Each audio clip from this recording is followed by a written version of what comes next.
And we are live, ladies and gentlemen. We are live. Welcome to Benchley Night. Welcome to Benchley Night. I just was down at the studio feeding studio cat Corduroy and doing a sketch because I'm about to go to Easton, ladies and gentlemen, and I am trying to get back into shape with painting outdoors. But today, I don't have enough time. Oh, hang on a second. I had my other speaker going, and I was all of a sudden going to get into that feedback hell. So I had to get rid of that right immediately, ladies and gentlemen, right immediately. But anyway, I've got to get back into shape before plein air Easton. And I was going to go out and paint this afternoon, but there was not enough time. So as much as I hated it, I had to take my own advice, and I sketched for half an hour instead. And that worked great. And then I went and fed studio cat Corduroy and visited with her for a little bit. And then it was time to, and I answered a couple of emails while I was there. And then I came back here and took a shower. And then I was late getting here to the studio. Anyway, it's a joy to be here, ladies and gentlemen. It is a joy. Hi, Geraldine Porteous. Hi, Neo-Expressionism Fine Art Drawings by Gulesh Mutlu. Wonderful to have you here. Hi, Betty Sue. Betty Sue is upstairs, ladies and gentlemen. Betty Sue is visiting for a few days. And it is so wonderful to have her here. I just love that girl. Just love that girl. Today, she's vowed that every day that she's here, we need to find a maple creamy somewhere. And today, we went to Grafton, which is a very, very cute little town, where we used to do the Frozen Ass Painters every year. We used to do the Frozen Ass Painters in Grafton. And at that time, the Grafton General Store was sort of a sad little place, but it is rocking now. And they have very good maple creamies. So we got a maple creamy. And then we went to the Historical Society Museum, ladies and gentlemen. And it takes there's a certain kind of girl who you might very well bring home to mama, who enjoys going to small town historical museums. And that is Miss Betty Sue, and I am honored and lucky to have her in my life. Maple creamies and Historical Society museums. Anyway, hi HS. That's Helen. That's Helen Sisek, right? I believe. Anyway, it's wonderful to have everybody here, and I have a bunch of people to give shout outs from the unidentified ungulate. Now, we have two unidentified ungulates. We have the traditional, classic unidentified ungulate, and we have the new and improved unidentified ungulate. But then a new and improved unidentified ungulate I dropped on the floor the other week, and it's been a little sickly since then. Which one would you guys like? Unimproved or improved or classic? Classic or improved? Let's go with classic again. It's kind of it's a pathetic little, it's a little moo, but it's an adorable little moo. First off, we have to thank Mr. John T. Wilhelm out there in Omaha, Nebraska. We have to thank Miss Catherine Fisher. Miss Catherine Fisher doing wonderful art and being a wonderful human being. We have to thank Kate Fry. Thank you, Kate Fry. We have to thank Susan McNeil, just down the street here in Bellows Falls, just down the street. Wonderful, wonderful helpmate on my projects with the Opera House and the Diner. She's also very involved in Bellows Falls Pride. She gives back to the community a lot, ladies and gentlemen. Ms. Susan McNeil. Ms. And make sure I pronounce this right in the future, because you're going to hear these names most weeks, because these are the people who are now regular contributors through the Substack to the Liberal Snowplowing Do-Gooder Fund. Miss Deborah Lovett. Miss Jean Fry. Hi, Jean Fry.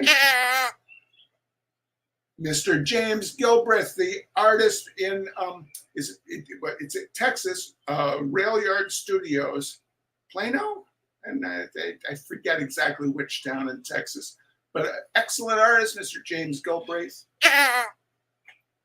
Ms. Karen Gibson at age 80, she is painting, ladies and gentlemen, and she has just joined the Substack Liberal Snowplowing Do-Gooder Fund Fellowship.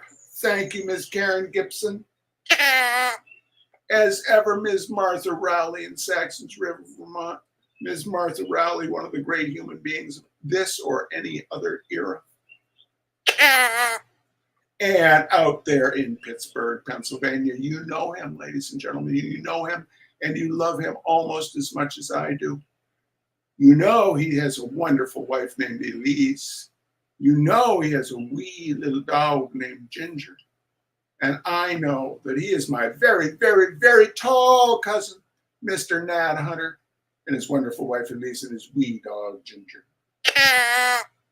Thank you all so much. Let's hear the other unidentified unglet for all those who have contributed, but I've somehow let fall through the cracks. So you let me know. You let me know in the comments there, ladies and gentlemen. Hit that subscribe button and let me know in the comments. Let me know in the comments which unglet you prefer. All right. Anyway, so tonight is part two of Nothing New Under the Sun, Hardly. If you recall, last week in part one of Nothing New Under the Sun, Hardly, the mysterious stranger, the archetypal stranger, came into Centerburg, Ohio. No one knew what he wanted. No one knew who he was. No one knew why he was there. They just knew that it was as if he had stepped out of a storybook. And everyone kept saying that. Tony, the shoe repairman, who judges a man by his shoes, said they were storybook shoes. Uncle Ulysses judged a man by his appetite, and it was like it stepped out of a book. Everyone was thinking it stepped out of a book. So the sheriff went to the library and talked to the reference librarian, or the librarian, and she gave him Rip Van Winkle. And everyone said, yeah, it's Rip Van Winkle. It's like he was up in the hills fell asleep for 25 years. But anyway, the stranger has arrived with an old car. Oh, the mechanic thought the car was a storybook car. He's arrived with an old car and something covering the back under a huge tarpaulin. And the sheriff has asked Homer to find out, because the stranger does not talk to adults, but he likes children, to talk to the stranger and find out what is going on. Bright and early the next morning, the Rip Van Winkler stranger was up and wandering around Centerburg. By 10 o'clock, everyone was referring to him as Old Rip and remarking how clever the sheriff was at decoding things, at deducing things. The sheriff tried to see what was under the canvas, but could not make head nor tail of what it was. Uncle Ulysses peeked at it too and said, well, goodness only knows, but never mind, Sheriff. If anybody can find out what that thing is, Homer will do the finding.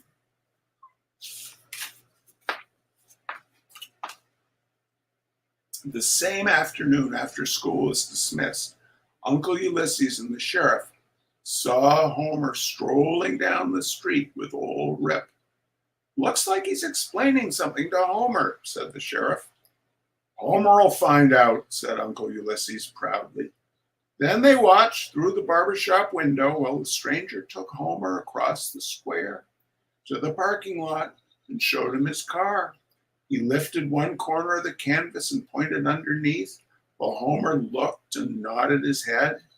They shook hands and the stranger went to his hotel and Homer headed for the barbershop. Did he talk? Asked the sheriff the moment Homer opened the door.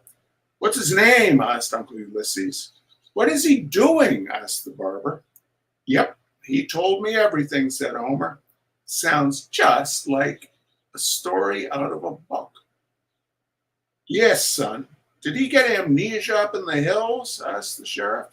Well, no, not exactly, Sheriff. but he did live in the hills for the past 30 years. Well, what's he doing here now? The barber demanded. Well, I better start at the beginning, said Homer.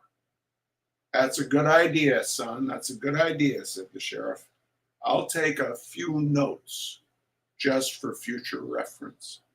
Well, to begin with, Homer started, his name is Michael Murphy. Just plain Michael Murphy. About 30 years ago, he built himself a small vacation cabin out in the hills, someplace on the far side of the State Forest Reserve. Then he liked living in the cabin so much, he decided to live there all the time. He packed his belongings in his car and he moved up to the hills.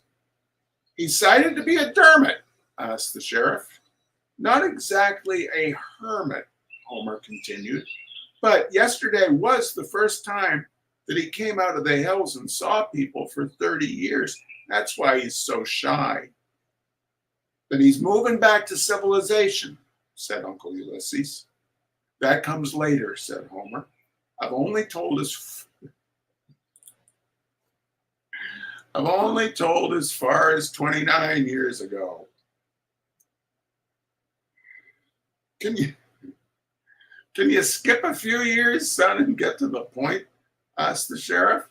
Nope. 29 years ago, Homer repeated firmly. Mr. Murphy read in an almanac that if a man can make a better mousetrap than anybody else, the world will beat a path to his door, even if his door is way out in the hills. So he started making mousetraps. There was a pause, and then the sheriff said, Will you repeat that again, son? I said, Mr. Murphy started making mousetraps.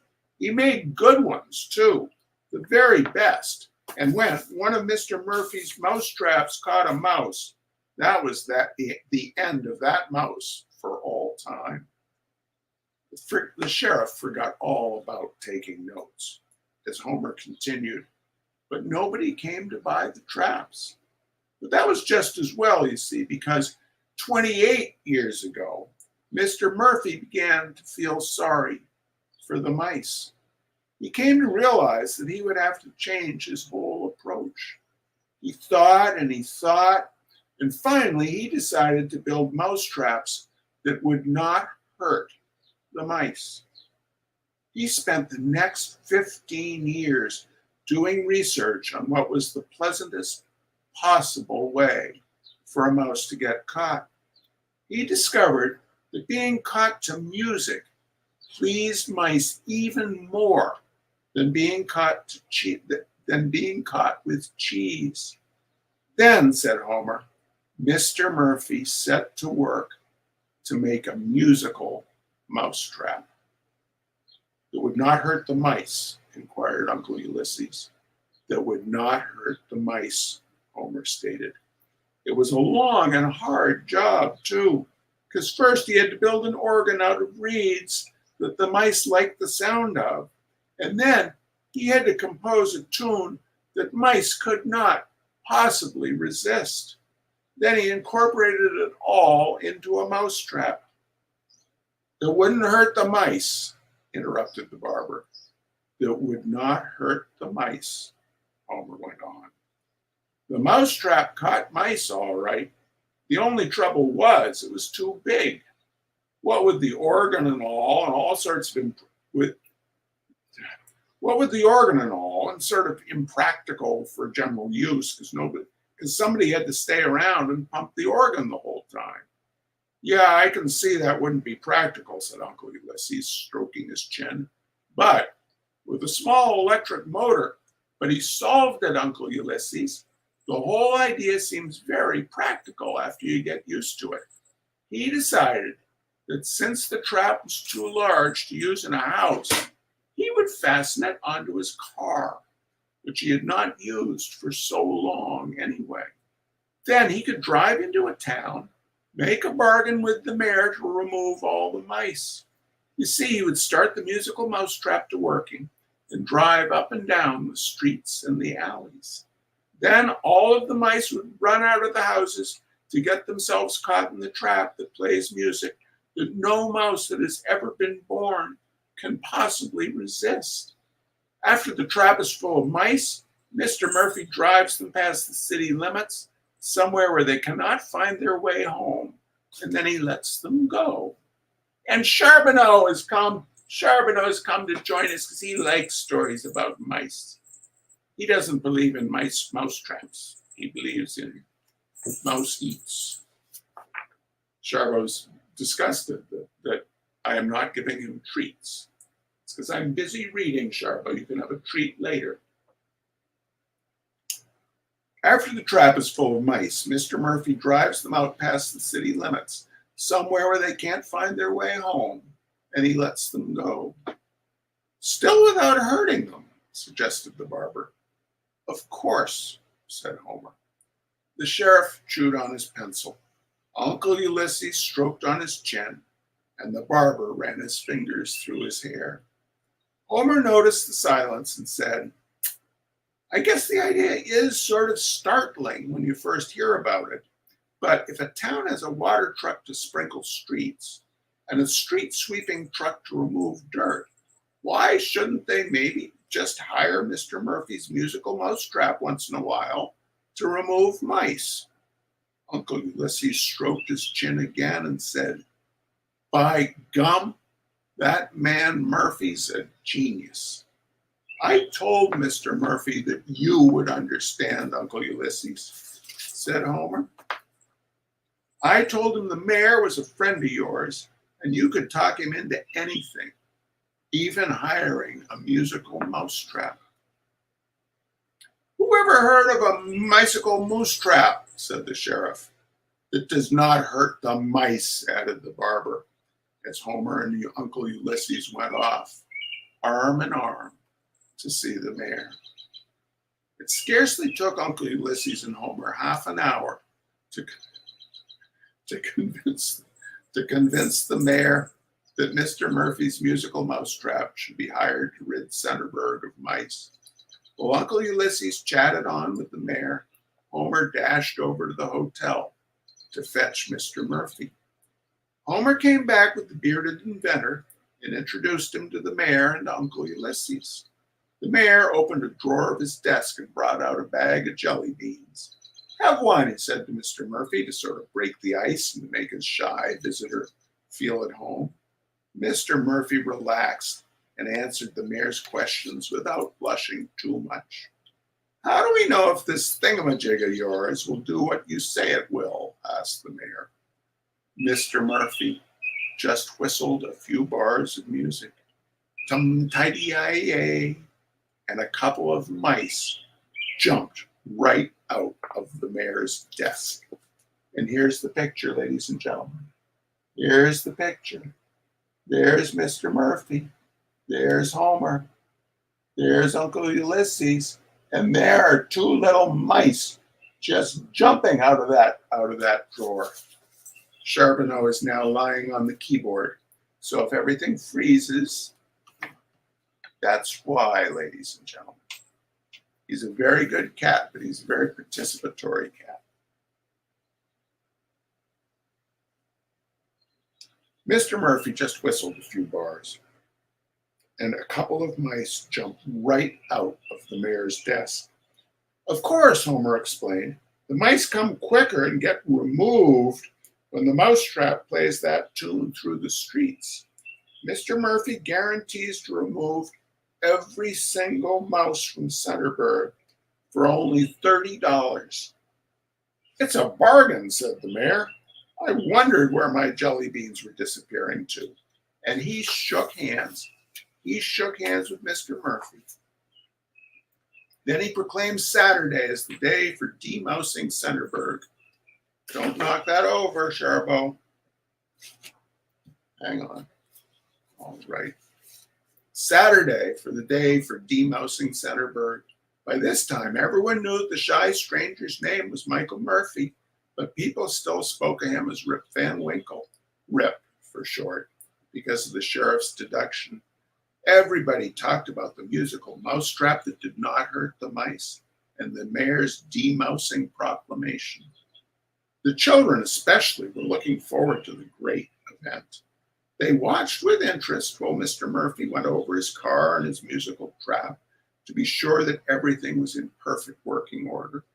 Homer and Freddie and most of the other children were planning to follow the trap all around town on Saturday and see the mice come out and get caught in Michael Murphy's musical trap. Gosh, Homer, said Freddie. Let's follow him until he lets them loose out in the country. That'll be a sight, seeing all those mice let loose at once. Well, Freddie, I've been thinking it might not be a good idea to follow the mousetrap out past the city limits, said Homer, to Freddie's surprise. You know, Freddie, I've been over at the library reading up on mice and music music can do funny things sometimes. It can soothe savage beasts and charm snakes and just lots of things. If we're going to follow this musical trap till the mice are let loose, we better make some plans. Homer and Freddie spent all the Friday recess period making plans. They decided that all the children should meet in the schoolyard before the demousing started on Saturday. They arranged a signal, thumbs up if everything was going along all right, and thumbs down if anyone was in trouble. It's just to be on the safe side, Homer explained. You ready, ladies and gentlemen? Now comes the third act. Saturday dawned a beautiful, crisp fall day. Fine weather for the grand demousing of Centerburg. Mr. Michael Murphy came forth from the Strand Hotel, and after carefully slinging his long gray beard over his shoulder, he cranked his car and he warmed up the engine. He carefully removed the canvas covering from the musical mousetrap and ever so painstakingly arranged the spiral ramps and the runways so that no mouse, no matter how careless, could stub a toe or bump a nose. He then climbed behind the steering wheel, and the musical mousetrap was underway. A loud cheer arose from the crowd of children as Mr. Murphy yanked a lever and the reed organ started to play. Even before the cheering stopped, mice began to appear. Through the streets of Centerburg rolled Mr. Michael Murphy and his musical mousetrap. The mice came running from every direction. Fat, donut-fed mice from Uncle Ulysses' lunchroom, thin mice from the churches, ordinary mice from houses and homes, mice from the stores, mice from the town hall. And here's the picture. Here's the picture, ladies and gentlemen. Look at that. That's Mr. Michael Murphy and his musical mousetrap. See the mice running from every direction as the pipe organ plays. See the ramp. See how carefully and beautifully it is constructed so that the mice cannot hurt themselves. All the levers and pulleys. So beautifully done. Oh, so beautifully done.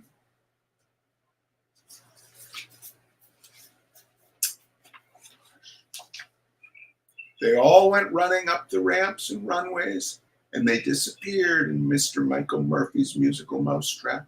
The children followed behind, enjoying the whole thing almost as much as the mice.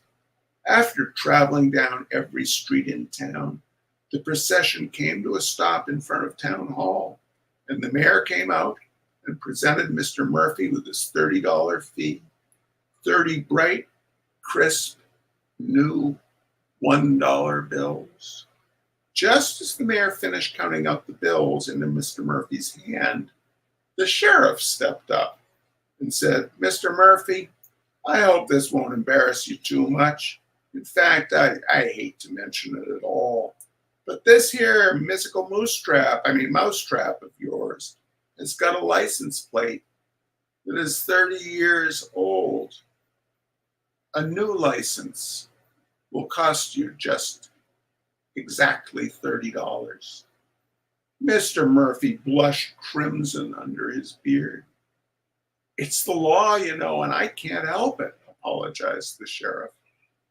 Poor Mr. Murphy. Getting shaken down by the sheriff like that, yeah. Sorry, that was an editorial comment from me. Poor Mr. Murphy. Poor shy Mr. Murphy. He handed the $30 to the sheriff, took his new license plates, and he crept down the city hall steps. He climbed into his car and drove slowly away toward the edge of town with the musical mousetrap playing its reedy music. The children followed along to see Mr. Murphy release all of the mice. And here's the picture. Here's the picture, ladies and gentlemen. There goes the musical mousetrap still attracting mice. And there go the children still following along behind. You can see some children have the thumbs up.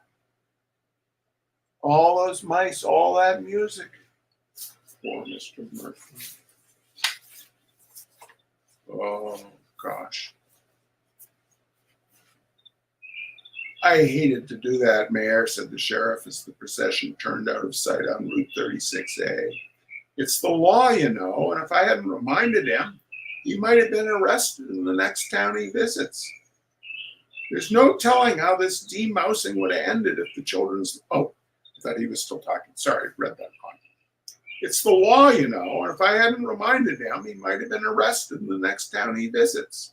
Well, there's no telling how the demousing would have ended if the children's librarian hadn't come rushing up, shouting, Sheriff, Sheriff, quick, we guessed the wrong book.